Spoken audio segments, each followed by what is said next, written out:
El suelo tembló primero, no con violencia, sino con un temblor leve y persistente que recorrió las botas del soldado Tommy Preston y se alojó en su pecho. Luego llegó el sonido, el chirrido metálico de las orugas de acero al roer la tierra helada, acentuado por el rugido de los motores diésel que parecía provenir de todas partes a la vez. Estaba agachado en una zanja nevada a las afueras de los Seymergraven, Bélgica, aferrado a un arma que pesaba 14 libras y parecía algo que un fontanero había soldado en su garaje. El manual lo llamaba lanzacohetes M9A1. Todos los demás lo llamaban bazooka. Y justo ahora, mientras observaba las oscuras siluetas de los tanques Panther materializarse entre la nieve de diciembre, Tommy Preston estaba a punto de descubrir si realmente funcionaba. Su cargador, un chico de Ohio llamado Kowalski, manipulaba torpemente el cohete. Le temblaban tanto las manos que las aletas repiqueteaban contra el tubo. El cohete en sí tenía un aspecto ridículo. Una ojiva cónica sujeta a un palo metálico con aletas plegables, todo envuelto en un tubo de cartón que supuestamente lo protegía de la humedad.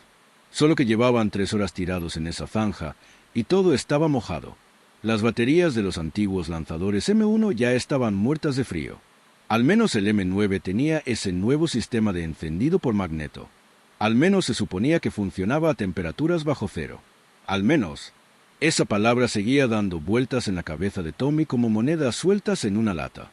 El primer Panzer estaba ya a unos 200 metros de distancia, avanzando lenta y cautelosamente, con su largo cañón de 75 milímetros barriendo izquierda y derecha como el hocico de un depredador. Detrás, 2 más. Detrás de estos, infantería, siluetas grises que se movían en una línea de escaramuza dispersa entre los árboles. La ofensiva alemana que se conocería como la Batalla de las Ardenas llevaba menos de 24 horas, y los cuidadosos planes, las posiciones defensivas, los manuales de campaña, todo se estaba disolviendo en el caos y la improvisación. Tommy había disparado la bazooka exactamente 3 veces durante el entrenamiento. Había dado en el blanco una vez. El sargento le había dicho que con eso bastaba, que el arma era a prueba de infantería, que cualquier idiota podía apuntarla y apretar el gatillo. Lo que el sargento no había mencionado era la sensación de apuntar a una máquina de matar de 50 toneladas mientras las manos se negaban a dejar de temblar, ni lo casi imposible que era usar la mira óptica en la oscuridad previa al amanecer, ni lo de repente absurdamente inadecuado que parecía todo el artefacto cuando el objetivo empezaba a disparar de vuelta. La ametralladora del Panzer abrió fuego primero. Una ráfaga estridente que atravesó las ramas congeladas sobre su posición desató una lluvia de hielo y astillas de madera. Kowalski dejó caer el cohete. Golpeó la nieve con un golpe sordo, y por un instante de infarto, Tommy creyó que explotaría allí mismo, en la zanja. El manual había sido muy claro al respecto. La espoleta es muy sensible. Una caída sobre el morro después de retirar el cable de seguridad provocará la detonación. Pero no pasó nada. El cohete simplemente permaneció allí, en la nieve, con aspecto vulnerable y estúpido. «Cógelo», se oyó decir Tommy. Su voz sonaba extraña, distante, como si perteneciera a otra persona. «Cógelo y carga esa maldita cosa». Kowalski agarró el cohete con ambas manos y lo introdujo torpemente en la parte trasera del tubo. Se oyó un clic al encajar contra el resorte de contacto. Tommy quitó el seguro, un simple cable que le había parecido tan sencillo en la demostración, pero que ahora se sentía diminuto y resbaladizo bajo sus dedos enguantados. Se echó el tubo al hombro, apretó la mejilla contra el áspero metal e intentó apuntar la mira óptica al tanque que se acercaba. El Panzer ahora ocupaba su visión. Una fortaleza móvil con placas de blindaje inclinadas, tubos de escape y un cañón descomunal. Estaba tan cerca que pudo ver que la escotilla del comandante estaba abierta y distinguir una figura con casco que escrutaba la arboleda. Tan cerca que podía oler los gases de escape del diésel mezclados con el penetrante hedor químico de los explosivos de alta potencia. Demasiado cerca, quizá, o no lo suficiente. El manual decía que el cohete M6A3 podía penetrar 10 centímetros de blindaje en ángulos de hasta 50 grados respecto a lo normal.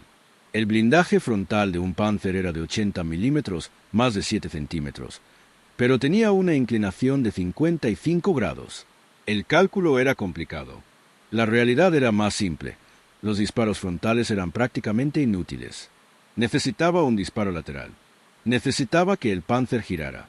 Y la Pantera estaba girando. Giró sobre una oruga, apuntando su cañón principal a algo a la izquierda de Tommy, probablemente la posición de Johnson, o lo que quedaba de ella.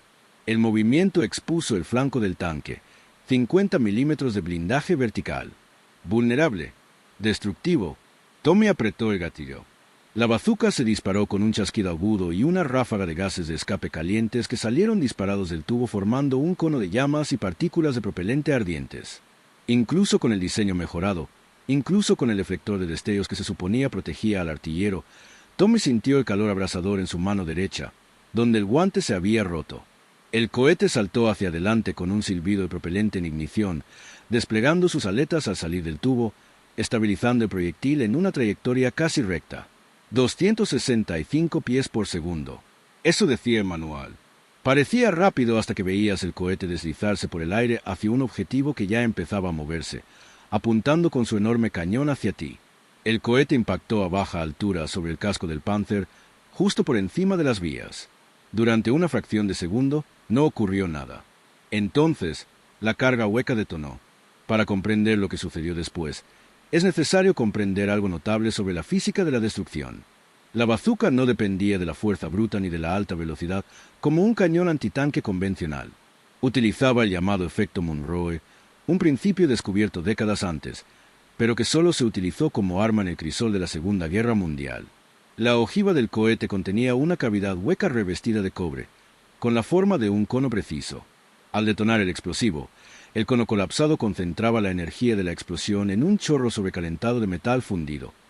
Una lanza de plasma de cobre que se movía a velocidades superiores a 6.000 metros por segundo. Ese chorro impactó la placa de blindaje del Panther con una temperatura cercana a los 3.000 grados Celsius. No la atravesó, la quemó. Excavó un agujero de aproximadamente 1 pulgada de diámetro en la placa de acero sólido y luego continuó hacia el interior del tanque en una lluvia de metal fundido y gas sobrecalentado. Todo lo que tocó el chorro, munición, combustible, carne humana, se incendió. La pantera estalló. Las llamas salían disparadas de cada escotilla y ventana de visión, un geyser de fuego anaranjado que convirtió la mañana invernal en un falso mediodía. La explosión fue tan violenta que la torreta se elevó varios centímetros antes de volver a caer. Las detonaciones secundarias se propagaron en el interior. La munición del cañón principal, los cinturones de las ametralladoras, los bidones de combustible de emergencia. La tripulación no tuvo ninguna oportunidad. El comandante del tanque, que se encontraba en la escotilla abierta buscando objetivos, simplemente desapareció en la explosión inicial. El conductor, el artillero, el cargador murieron en segundos, quizás antes, consumidos por la tormenta de fuego que una vez fue su vehículo. Tommy no vio casi nada. En cuanto el cohete salió del tubo, rodó de lado hasta el fondo de la zanja, buscando otro cohete del paquete a sus pies. Le zumbaban los oídos. Le dolía la mano derecha donde el escape la había quemado. Pero el Panther estaba muerto, y 2 más se acercaban por el camino. «¡Recarga!», le gritó a Kowalski. «¡Recarga! ¡Maldita sea!». Pero Kowalski no se movía. El chico miraba fijamente a la pantera en llamas con una expresión entre horror y asombro. Tommy lo agarró por el cuello y lo sacudió con tanta fuerza que le castañetearon los dientes. «Te enseñaron esto. Te enseñaron exactamente esto. Carga el maldito cohete». Algo hizo clic en los ojos de Kowalski. Agarró el segundo cohete, arrancó el tubo de cartón y lo avanzó torpemente hacia la recámara del lanzador. Tommy ya estaba echándose el tubo al hombro de nuevo, buscando el segundo Panther por la mira óptica. Pero el segundo Panther se había detenido. También el tercero. Ambos tanques daban marcha atrás, alejándose de los restos en llamas de su vehículo líder. Sus comandantes, de repente, se dieron cuenta de que las posiciones estadounidenses no estaban tan indefensas como habían supuesto. La infantería alemana que avanzaba tras los tanques se refugió en la línea de árboles. A los 90 segundos del disparo de Tommy Preston, el ataque se había estancado. Un cohete, 14 libras de tubo y cable y un ingenio mecánico sencillo. Había detenido 3 tanques y 200 hombres. Era el 17 de diciembre de 1944, y el arma que las tripulaciones de tanques alemanes llegarían a temer más que a casi cualquier otra cosa en el frente occidental acababa de anunciar su presencia de la forma más dramática posible. Pero la historia de la bazuca no comienza en una zanja helada belga. Comienza en un taller abarrotado del campo de pruebas de Aberdeen, Maryland, 18 meses antes, con 2 hombres contemplando un montón de chatarra y preguntándose si estaban a punto de hacerles perder el tiempo a todos. El coronel Leslie Skinner tenía un problema. En realidad, tenía varios, pero el que lo desvelaba en la primavera de 1942 era simple y existencial. La infantería estadounidense carecía de un arma eficaz para destruir los tanques alemanes.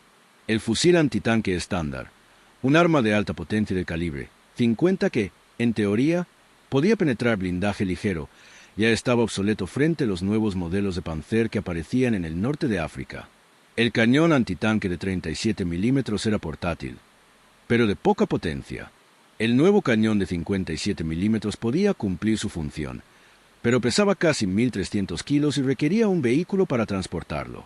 Lo que Skinner necesitaba era algo que un soldado de infantería pudiera llevar consigo, algo que pudiera destruir un tanque a una distancia razonable y algo que pudiera fabricarse rápidamente y en grandes cantidades. Lo que necesitaba, esencialmente, era un milagro.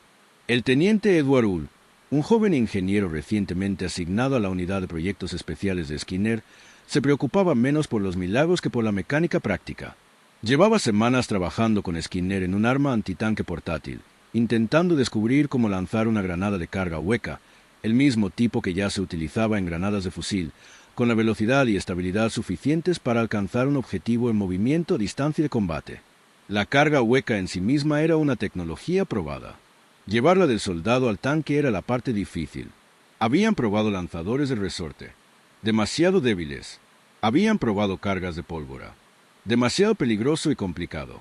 Habían experimentado con varios diseños de cohetes, pero estabilizar un proyectil propulsado por cohete lanzado desde un soporte de hombro parecía casi imposible. Los cohetes se desviaban drásticamente del objetivo o explotaban prematuramente.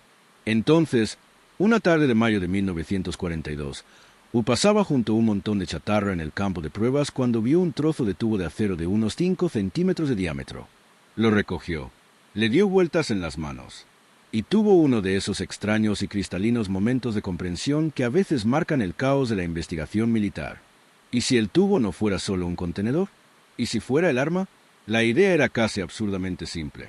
Tomar una granada propulsada por cohete, introducirla en un tubo, dispararla desde el hombro como un rifle, que el tubo proporcione estabilidad y protección al usuario, sin mecanismos complicados, sin mecanizado de precisión, solo un tubo, un cohete y un encendido eléctrico básico.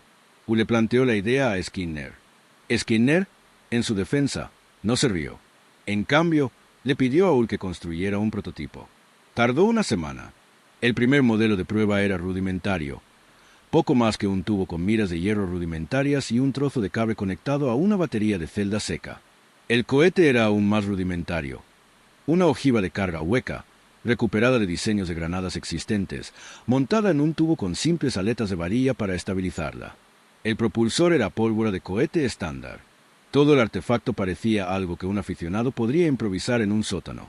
El 14 de mayo de 1942, Skinner y Hull llevaron su prototipo a un campo de pruebas y lo dispararon contra un blanco de acero. El cohete se tambaleó ligeramente en vuelo, pero voló prácticamente en línea recta. Dio en el blanco. La carga hueca detonó. Al disiparse el humo, se abrió un claro agujero a través de 7 centímetros de blindaje. El general George Marshall, jefe del Estado Mayor del Ejército, estaba de visita en Aberdeen ese día para una demostración no relacionada. Alguien le sugirió que quizá quisiera ver el nuevo lanzacohetes. Marshall vio a Hull disparar 3 cohetes. 2 dieron en el blanco. El tercero se desvió unos 3 metros, lo cual no estaba nada mal para un arma inventada 7 días antes. Marshall hizo 2 preguntas. Primera, ¿cuándo puedes fabricar 5.000 de estos? Segunda, ¿cómo se llama? Ni Skinner ni Hull habían pensado en un nombre. Alguien entre el público, nadie recuerda exactamente quién, comentó que el arma se parecía al instrumento musical que tocaba Bob Burns, un popular comediante de radio que se había hecho famoso por tocar una trompeta casera hecha con tubos de gas y un embudo. Burns llamó a su instrumento bazooka, una palabra sin sentido que había inventado durante su época como marine en la Primera Guerra Mundial. El nombre se consolidó. Para junio de 1942, se realizó el primer pedido de producción. Para noviembre, se entregaron los primeros lanzacohetes M1 a las tropas que se entrenaban para la Operación Antorcha, la invasión aliada del norte de África. El arma que aterrorizaría a las tripulaciones de tanques alemanes no nació de una investigación minuciosa ni de años de desarrollo. Surgió de la desesperación, la chatarra y la afortunada observación de un ingeniero en una tarde soleada. Esa cualidad improvisada, La sensación de que la bazuca había sido creada de forma improvisada definiría tanto sus mayores fortalezas como sus defectos más peligrosos. El M1 Bazooka medía 147 centímetros de largo y pesaba poco más de 13 libras. Consistía en un simple tubo de acero, abierto por ambos extremos, con una tosca culata soldada al tercio trasero. El sistema de ignición era ridículamente básico. 2 baterías secas montadas en una empuñadura, conectadas a un cable que discurría por el interior del tubo hasta un resorte de contacto. Cuando el artillero apretaba el gatillo, las baterías enviaban una pequeña carga eléctrica a través del terminal de ignición del cohete, encendiendo el propulsor. La carga fue sencilla. El cargador insertaba el cohete por la parte trasera del tubo, empujándolo hacia adelante hasta que se asentaba contra el resorte de contacto. Un pasador de seguridad impedía que el motor del cohete se encendiera accidentalmente. El artillero retiraba el pasador, apuntaba con una mira simple de anillo y poste y disparaba. El motor del cohete funcionó durante aproximadamente 2 centésimas de segundo, tiempo suficiente para acelerar el proyectil a 265 pies por segundo antes de que saliera del tubo. La estabilización por aletas lo mantenía prácticamente en el objetivo dentro de su alcance efectivo, que oficialmente estaba registrado en 300 metros, pero que en realidad se acercaba a 150. El cohete en sí, denominado M6A1 y modelos mejorados posteriormente, pesaba 1,5 kilogramos. La ojiva contenía 0,7 kilogramos de explosivo de pentolita moldeado en un cono preciso. Al impactar, este explosivo creaba un chorro de cobre capaz de atravesar de 7,5 a 10 centímetros de blindaje, suficiente para destruir el blindaje frontal la mayoría de los tanques medianos y el blindaje lateral de prácticamente todo lo que los alemanes desplegaron en los primeros años de la guerra.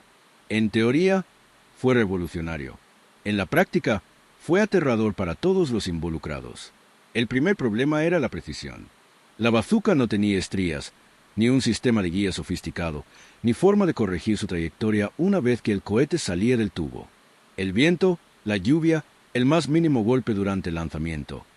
Cualquiera de estos factores podía desviar el cohete de su rumbo. Darle a un tanque en movimiento a 100 yardas requería habilidad, valor y mucha suerte. El segundo problema eran las baterías. Las pilas secas que alimentaban el sistema de ignición eran notoriamente poco fiables, sobre todo en temperaturas extremas. Con el frío, se morían en cuestión de horas. Con el calor, perdían ácido corrosivo. Se suponía que los artilleros debían mantener calientes las baterías de repuesto en los bolsillos interiores y rotarlas cada 30 minutos en condiciones gélidas, pero el combate suele imposibilitar tales precauciones. El tercer problema era el propio cohete. La ojiva de carga hueca era inestable. Si impactaba en un ángulo demasiado bajo, podía rebotar sin detonar. Si impactaba primero en terreno blando o vegetación, la distancia de seguridad, la distancia crítica entre la ojiva y la placa de blindaje que permitía la formación completa del chorro de cobre, podía verse afectada, convirtiendo un impacto letal en una inofensiva nube de humo. Y si el cohete se mojaba, lo que ocurría constantemente en combate, el propelente podía no encenderse en absoluto. O peor aún, podía encenderse de forma incompleta, dejando al artillero con un tubo que ahora escupía llamas y fragmentos de pólvora ardiendo directamente en su cara. Este último problema era tan común que el manual le dedicó una sección entera. El tiempo de combustión del propulsor es de aproximadamente 0,02 a 0,03 segundos, y la combustión se completa antes de que el cohete salga de la boca del cañón, por lo que no hay fogonazo. Ocasionalmente, por alguna razón, la combustión puede retrasarse, creando un fogonazo al salir el cohete de la boca del cañón. Esa palabra, ocasionalmente, fue muy contundente. En realidad, los contrafuegos ocurrían con tanta frecuencia que los equipos de bazuca experimentados aprendieron a usar guantes, gafas protectoras y protección facial incluso en verano. Algunos equipos se envolvían las manos con tela. Otros usaban máscaras de gas, no para protección química, sino para evitar que los fragmentos de propelente en llamas les entraran en los ojos y la boca. El arma, diseñada para destruir tanques a distancia, tenía la desagradable costumbre de mutilar a quienes la disparaban. Y, sin embargo, a pesar de todos sus defectos, la bazuca funcionaba. Más importante aún, ejercía una presión psicológica sobre los blindados enemigos de una forma que pocas armas de infantería podían igualar. Una tripulación de tanque, encerrada en su vehículo, no podía distinguir si el soldado agazapado en la línea de árboles portaba una bazuca o solo un fusil. La mera posibilidad obligaba a la cautela, ralentizaba los avances. hacía que los comandantes de tanques se lo pensaran dos veces antes de operar sin apoyo de infantería en terreno cerrado. Los alemanes aprendieron esta lección a las duras penas en Túnez. Febrero de 1943. El desierto norteafricano cerca del paso de Kasserine. Las fuerzas estadounidenses, aún inexpertas y aprendiendo las brutales realidades de la guerra mecanizada, estaban siendo sistemáticamente atacadas por el Afrika Korps de Erwin Rommel. Las formaciones Panzer alemanas penetraban las posiciones estadounidenses con una combinación de tácticas superiores, mejor coordinación, fundamentalmente, mejores tanques. El tanque medio estadounidense M3 Lee era una máquina alta y desgarbada con un cañón de 75 milímetros montado en el sponsón que no podía girar. El nuevo M4 Sherman era superior, pero aún superado por los blindados y los cañones antitanque alemanes. Lo que los alemanes no esperaban era la bazooka. La primera muerte confirmada con bazooka en servicio estadounidense probablemente ocurrió durante esas caóticas batallas de febrero, aunque los registros de la época son fragmentarios y contradictorios. Lo que sí es cierto es que las fuerzas alemanas capturaron varios lanzacohetes M1, junto con munición de posiciones estadounidenses invadidas. Estas armas fueron enviadas inmediatamente de vuelta a Alemania para su análisis. Los alemanes estaban impresionados. Más que impresionados, estaban alarmados. La bazooka representaba una amenaza táctica que la doctrina de tanques alemana no había contemplado plenamente. Un solo soldado de infantería con una bazooka podía destruir un tanque que valía cientos de miles de marcos alemanes y estaba tripulado por hombres entrenados que tardaban meses en reemplazar. El arma era lo suficientemente simple como para ser producida en masa. Era lo suficientemente ligera como para ser portada por soldados individuales. Y lo más preocupante para los planificadores alemanes era que se basaba en un principio de carga hueca que hacía que el grosor de blindaje fuera casi irrelevante, al menos dentro del alcance efectivo del arma. Para marzo de 1943, la Oficina de Armamento del Ejército alemán había ordenado el desarrollo de una copia. Para octubre de 1943, menos de 8 meses después, los primeros lanzacohetes alemanes Panzerkreuz se enviaban al frente oriental. El Panzerkreuz era más grande y potente que su homólogo estadounidense, disparando un cohete de 88 milímetros capaz de penetrar cualquier tanque aliado en servicio. También era más pesado, más voluminoso y presentaba problemas aún más graves de retroceso de gases de escape. Los primeros modelos ni siquiera incluían escudo protector. Los artilleros debían usar máscaras de gas y ropa gruesa para evitar quemaduras con su propia arma. El hecho de que los alemanes se sintieran obligados a copiar la bazooka y a hacerlo con tanta urgencia dice mucho sobre el impacto psicológico del arma. Pero el verdadero debut de la bazooka, el momento en que pasó de ser una curiosidad a una leyenda, se produjo en Sicilia en julio de 1943. Operación Husky, la invasión aliada de Sicilia.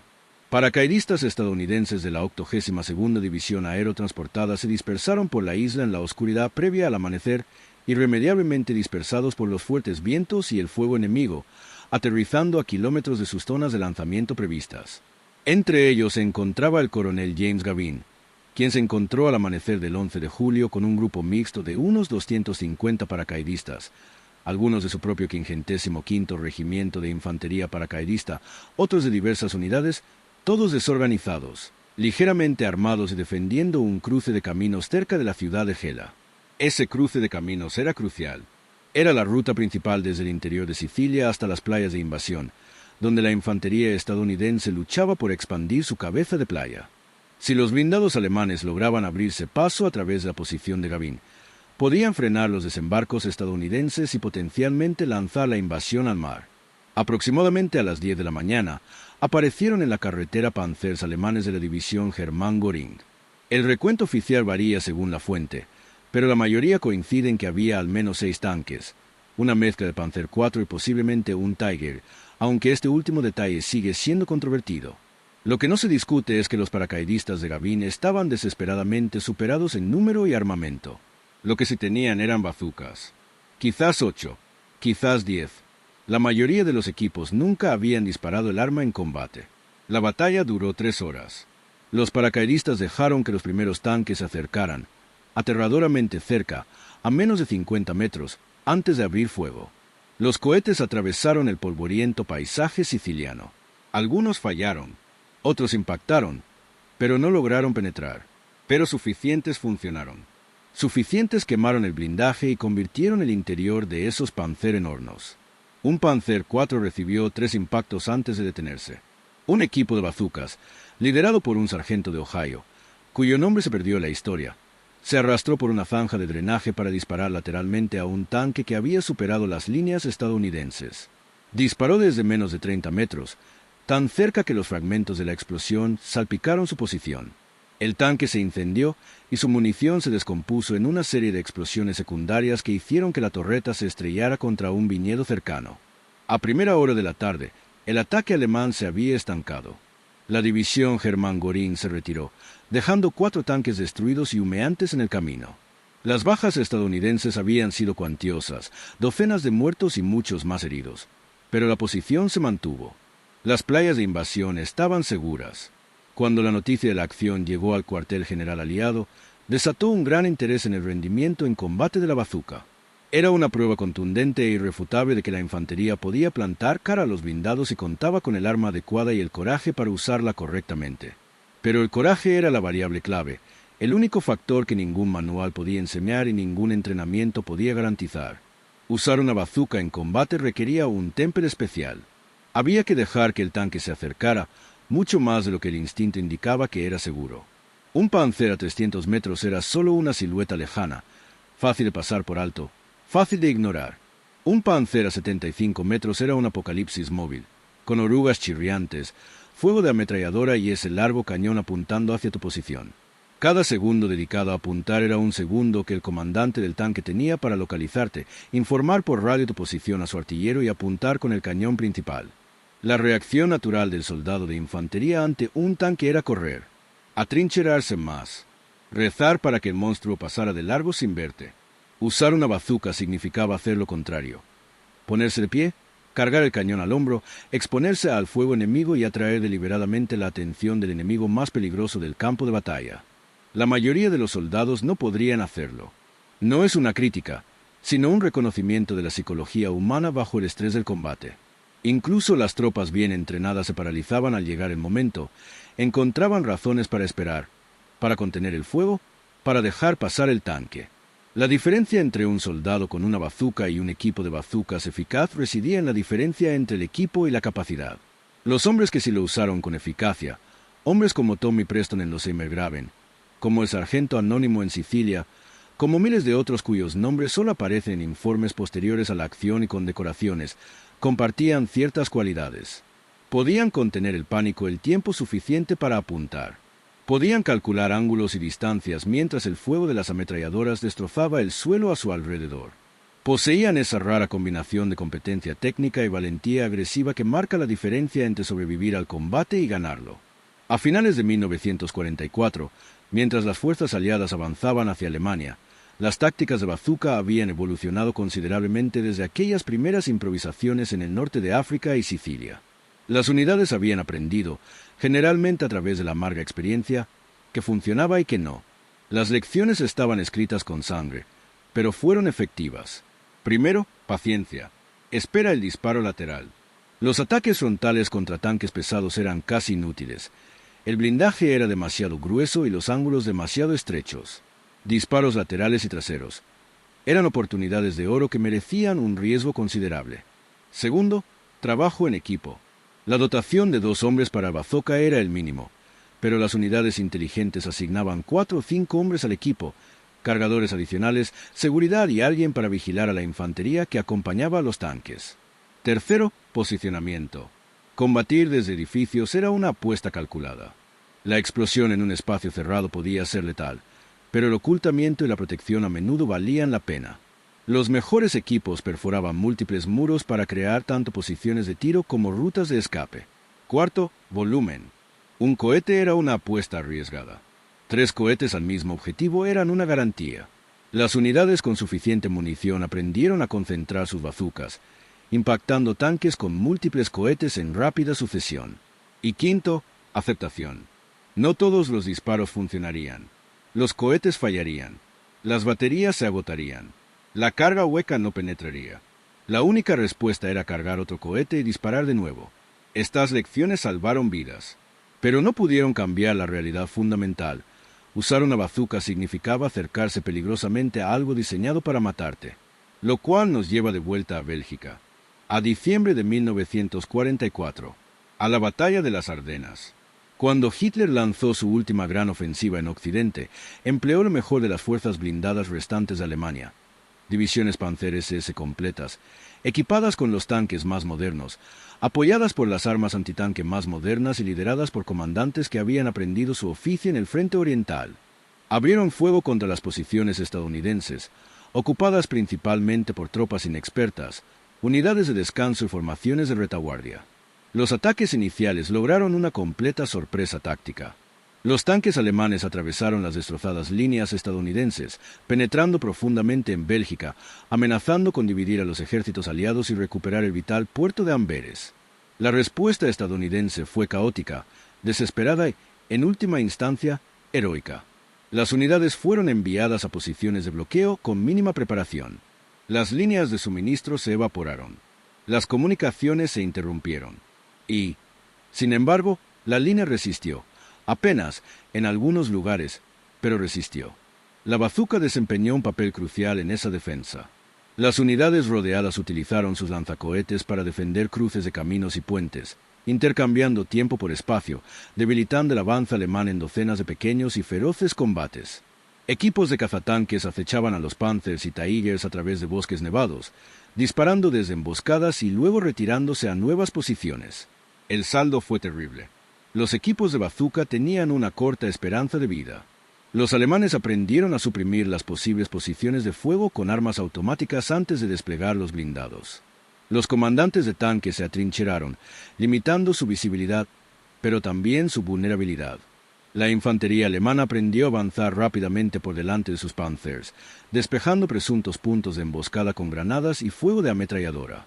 Y el frío creó nuevas pesadillas. Las baterías se agotaban en minutos.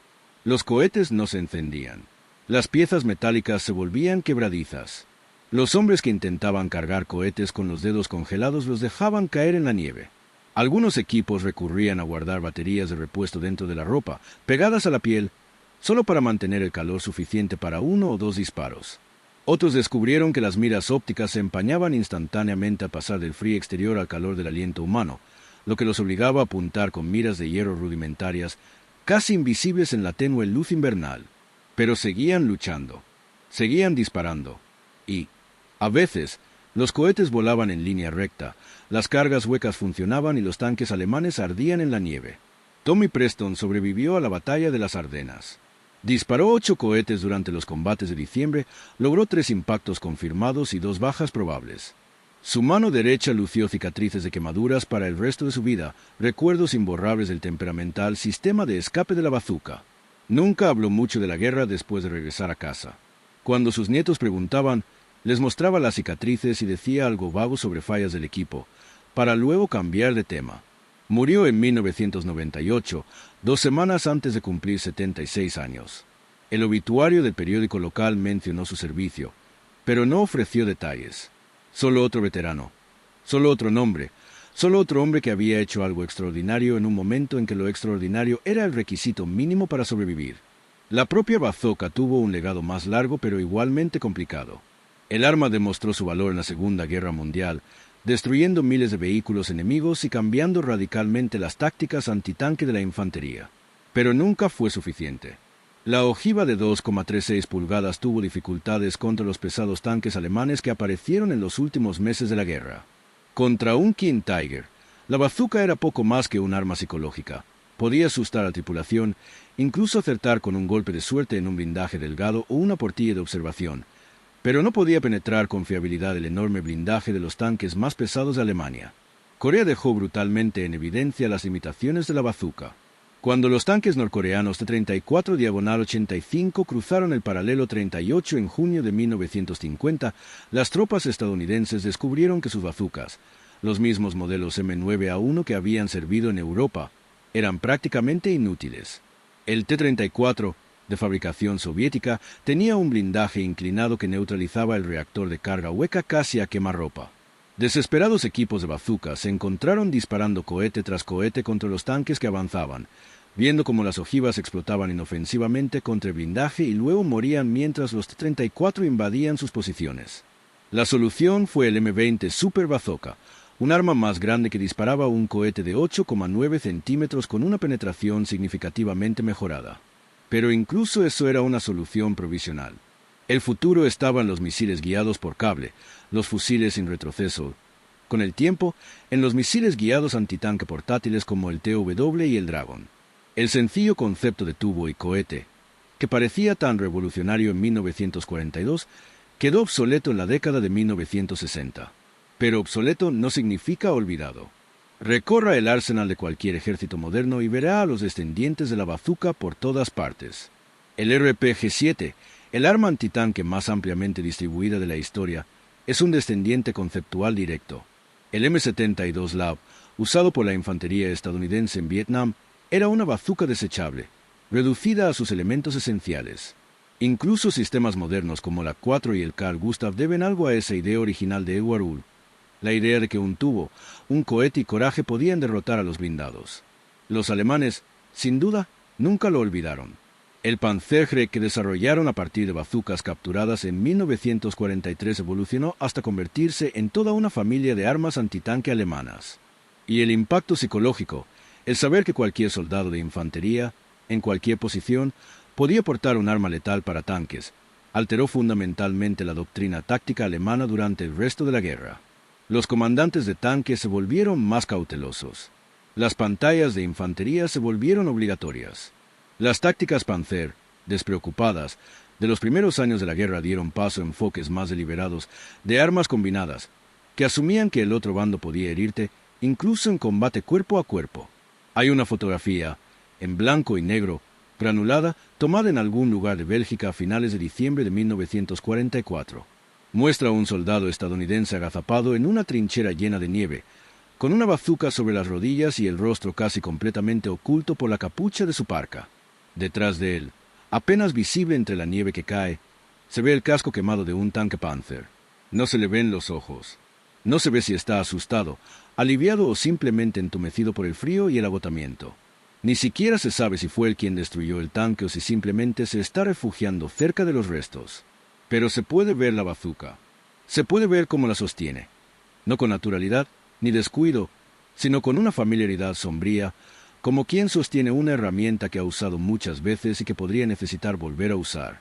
Y si observas esa fotografía lo suficiente, si piensas en lo que representa ese simple tubo, empiezas a comprender algo importante sobre la guerra asimétrica, sobre la eterna lucha entre la protección y la potencia de fuego, sobre lo que sucede cuando el hombre común se enfrenta a adversidades imposibles con armas improvisadas y no tiene más remedio que luchar.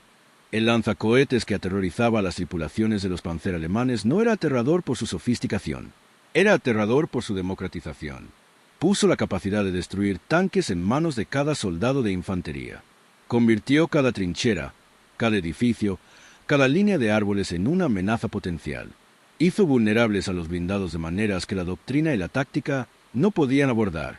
Y funcionó porque hombres como Tommy Preston lo hicieron funcionar.